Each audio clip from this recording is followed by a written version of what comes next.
Barrister Arman, sorry, কারণ ওর বাপের বন্ধু ছিলাম আমি, একসাথে জেল খেটেছি, তার নামটাই আসে কেবল, মীর কাসেম আলীর। কাশিমপুর কারাগারে ছিলাম। তিনি আমাকে বলেছিলেন, আমি বললাম ভাই কেন ফেরত আসলেন? তিনি বললেন আমি যদি না আসবই আমার ছেলেটাকে ধরে নিয়ে যাবে। বিগত 2 বছর, আমারও 2 বছরের কম সময়, এই জুলাইয়ের পরে কারো এখানে বক্তব্য রাখতে শুনেছি অন্ধত্ব বরণের 2 বছর 18 দিন, অর্থাৎ 5ই আগস্টের আরো 13-14 দিন আগে 2 চোখ হারিয়েছেন। আমি লিখছিলাম, সম্মোহিত হয়ে শুনছিলাম সেই শহীদ জননের বক্তব্য, যে জুলাই তাকে অগ্নিঝরা বক্তব্য দিতে বাধ্য করেছে। হয়তো গৃহিণী ছিলেন, কিন্তু এখন গ্লোবাল র্যাঙ্কের বক্তা হয়েছেন, রক্ত তাকে শিখিয়ে দিয়েছে। তার আকুতিগুলো শুনছিলাম। আলহামদুলিল্লাহ, এই জন্যই যে আমি বেঁচে আছি। বেঁচে থাকার কথা ছিল না। আমরা এই জুলাইকে নিয়ে রাজনীতি কেন করব? যেই বন্ধুরা আজকে এখানে প্রতিবাদ করেছেন তাদের কথাও লিখছিলাম। মাননীয় এমপি আক্তার হোসেন, রাশেদ এখানে বক্তব্য দিয়েছে, আমাদের মাননীয় মন্ত্রী সাকি বক্তব্য দিয়েছে। আমরা যারা সমন্বয় করছিলাম জুলাই আগস্টের এই গণ অভ্যুত্থানের পর্দার পিছন থেকে এবং সামনে থেকে, একবার বলেছিলাম আমাদের মাননীয় প্রধানমন্ত্রী যদি নির্বাসনে না থাকতেন, আল্লাহর কি মহিমা, হয়তো সুসমন্বিতভাবে এটা অর্গানাইজড ওয়েতে এই জুলাই গণ অভ্যুত্থান সমাপ্ত করা সম্ভব হতো না। কারণ যারা মাঠে ছিলেন তারা সবাই হয়তো কারাগারে অথবা অন্ধকারে। সেই অবস্থা ছিল। পৃথিবীর জঘন্যতম এবং ঘৃণ্যতম হত্যাকাণ্ড এবং জঘন্যতম স্বৈরাচারকে আমরা দেখেছি। যদি আমরা আয়নাগরে যাই, যেখানে আমার 61 দিনের অভিজ্ঞতা আছে, সেখানে একটা জানোয়ার 24 ঘন্টা থাকতে পারে না, আমরা সেখানে থেকেছি। আমার ভাই মীর কাসেম, তার ছেলে মীর কাসেম আলীর ছেলে মীর আহমদ ব্যারিস্টার, এখন এমপি, এখনো ট্রমাটাইজড। ব্যারিস্টার আরমান, সরি, কারণ ওর বাপের বন্ধু ছিলাম আমি, একসাথে জেল খেটেছি, তার নামটাই আসে কেবল, মীর কাসেম আলীর। কাশিমপুর কারাগারে ছিলাম। তিনি আমাকে বলেছিলেন, আমি বললাম ভাই কেন ফেরত আসলেন? তিনি বললেন আমি যদি না আসবই আমার ছেলেটাকে ধরে নিয়ে যাবে। ফাঁসি তো তার হলো, কিন্তু ছেলেকেও তো ধরে নিয়ে গেল। আমি একটা জ্বলন্ত ইতিহাস, জীবন্ত ইতিহাস। বাবা এই জন্যই ফিরে এসেছিলেন তার সন্তানকে রক্ষা করার জন্য, কিন্তু সন্তানকে রক্ষা করতে পারে না। সেরকম একটা স্বৈরাচারের কবল থেকে মুক্তির পরে আমরা যদি বলি জুলাই কার, জুলাই কার, তাহলে জুলাই আমাদের কারোই থাকবে না। এই অবস্থা থেকে আমাদের মুক্তি পেতে হবে। পৃথিবীতে অনেক জাতি আছে স্বাধীনতার জন্য শতবর্ষ সংগ্রাম করে, কোনোদিন স্বাধীনতা পায় না। শতাব্দীর পর শতাব্দী চলে যায়, দশকের পর দশক চলে যায়, কিছুই ঘটে না। মোহাম্মদ লেনিন বলেছিলেন, there are decades, nothing happens there, but there are days and weeks, decades happen there. কোন কোন দশক আছে, দিন আছে, সপ্তাহ আছে, যেখানে শতাব্দী ঘটে যায়। আমরা সেই শতাব্দীকে নিয়ে এসেছি। নিউটনের কোন আপেল নয় আন্দোলন এবং বিপ্লব, গণ অভ্যুত্থান। সেই আপেলকে পেড়ে নিতে হয়েছে, পাকাতে হয়েছে। আমরা সেই আপেলকে নিয়ে এসেছি, দলীয়করণ করা যাবে না কোথাও। আমার ভাই পড়ুয়ার বলে গেছেন গণভোটের গণরায় বাস্তবায়ন করতে হবে। আসুন একসাথে বসি। সংবিধান সংশোধন কমিটিতে আপনাদের আহ্বান জানিয়েছে, আপনারা এখনো নাম দেন নাই। গতকালকে প্রথম বৈঠক করেছি। জুলাই জাতীয় সনদের প্রত্যেকটা অক্ষর বাস্তবায়ন করা হবে, আমরা প্রতিশ্রুতি দিয়েছি। আপনারা বলেছেন গণ আকাঙ্ক্ষা, গণরায় বাস্তবায়ন করা হবে। সেটা কি সংস্কার পরিষদে গেলে হবে, সংবিধান সংশোধন কমিটিতে গেলে হবে না? আমি একবার বলেছিলাম, তাল ধপ করিয়া পড়িল না পড়িয়া ধপ করিল এক কথাই, বাট কনস্টিটিউশনাল প্রসিডিউর হচ্ছে অ্যামেন্ডমেন্ট নেয়া। প্রত্যেকটা অ্যামেন্ডমেন্ট হচ্ছে এক একটা সংস্কার। এইভাবে আমাদের বুঝতে হবে। মাঠের রাজনীতি করতে পারবেন, সংস্কার কমিশন করবেন, বা জাতীয় সংস্কার পরিষদ করবেন, সাংবিধানিক সংস্কার পরিষদ করবেন, দিস ইজ অল ওয়ার্ডিং। কিন্তু প্র্যাকটিক্যাল যেটা আসতে হবে অ্যামেন্ডমেন্ট, সেটা গ্রহণ করতে হবে পার্লামেন্টে।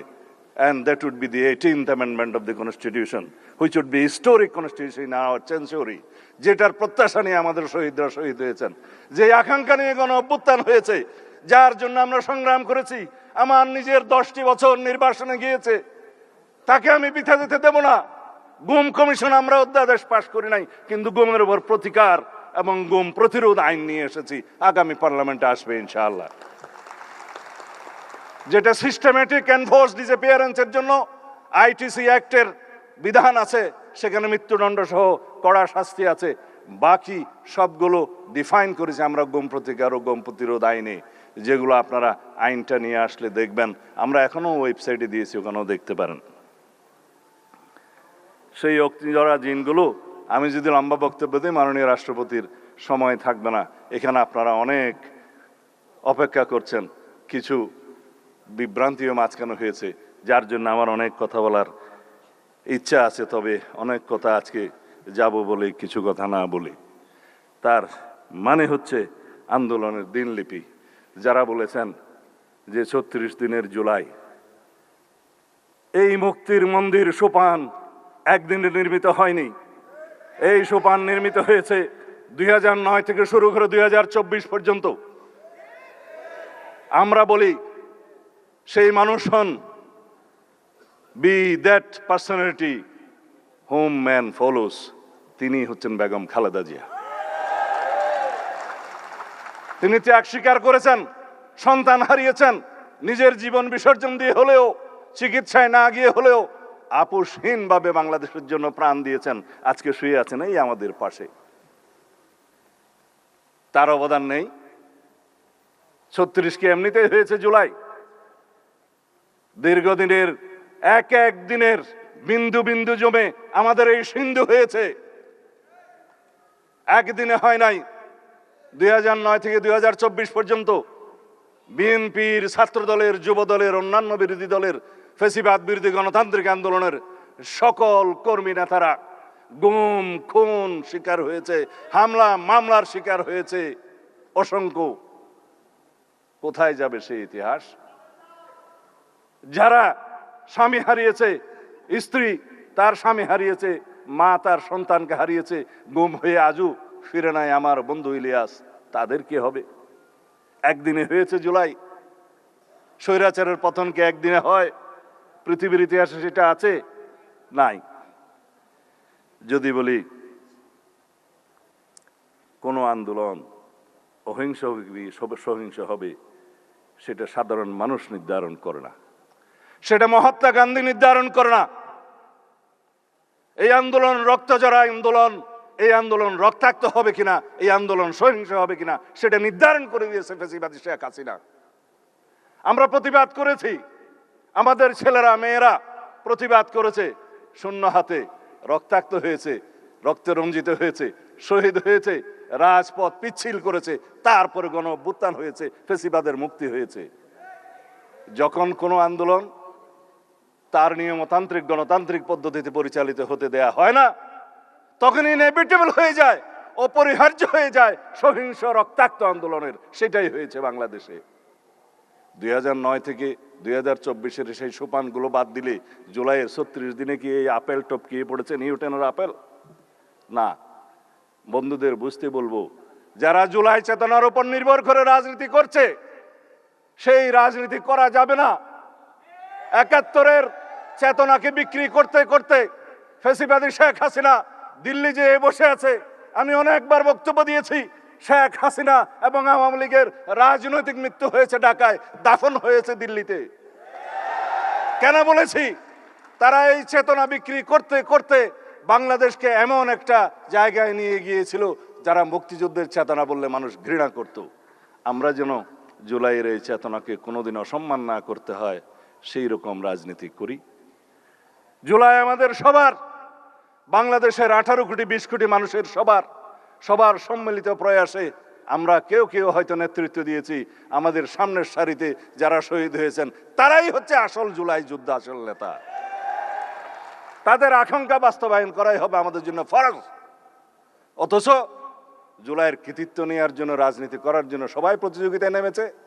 আমরা প্রতিযোগিতা করছি জুলাইয়ের আকাঙ্ক্ষা বাস্তবায়নের জন্য। আমার ভাই পরোয়ার সাহেব বলে গিয়েছেন, জুলাই জাতীয় সনদের বাস্তবায়ন করতে হবে সম্পূর্ণ, তার বাইরেও করব আমরা জন আকাঙ্ক্ষা অনুযায়ী। আসুন কথা বলি, সমাজের সমস্ত সেক্টরের সাথে আমরা কথা বলবো। তাদের প্রত্যাশা কি, জুলাই যোদ্ধাদের প্রত্যাশা কি, সাংবাদিক বন্ধুদের প্রত্যাশা কি, আইনজীবীদের প্রত্যাশা কি, বিশেষজ্ঞদের কাছে আমরা মতামত নেব, সংবিধান বিশেষজ্ঞদের সাথে বসবো, এডিটরদের সাথে বসবো। আমরা এমন একটা সংবিধান সংশোধনী আনতে চাই যেই সংশোধনী নিয়ে আমরা অনেক বছর চলতে পারবো। কারণ বারবার জুলাই আসে না, বারবার 71 আসে না, বারবার বাংলাদেশে গণ অভ্যুত্থান হবে না। এবং এই গণ অভ্যুত্থানের মধ্য দিয়ে আমাদের যে অর্জিত আকাঙ্ক্ষা, যে প্রত্যাশা এই জাতির, সেই প্রত্যাশাকে যদি আমরা পূরণ না করতে পারি, সারা জীবন আমরা দায়ী থাকব। আমাদের পরবর্তী প্রজন্ম আমাদেরকে দায়ী করবে যে আপনারা বাস্তবায়ন করলেন না আমাদের প্রত্যাশা। সুতরাং আমি আর দুই একটা কথা বলেই, কয়েকজনের বক্তব্যের জবাব দিয়েই আমি বিদায় নেব। সেটা হচ্ছে, আমাদের এখানে শহীদ জননী এবং যিনি 2 চোখে অন্ধ হয়েছেন, জুলাই যোদ্ধা, তার কিছু আকুতি আছে।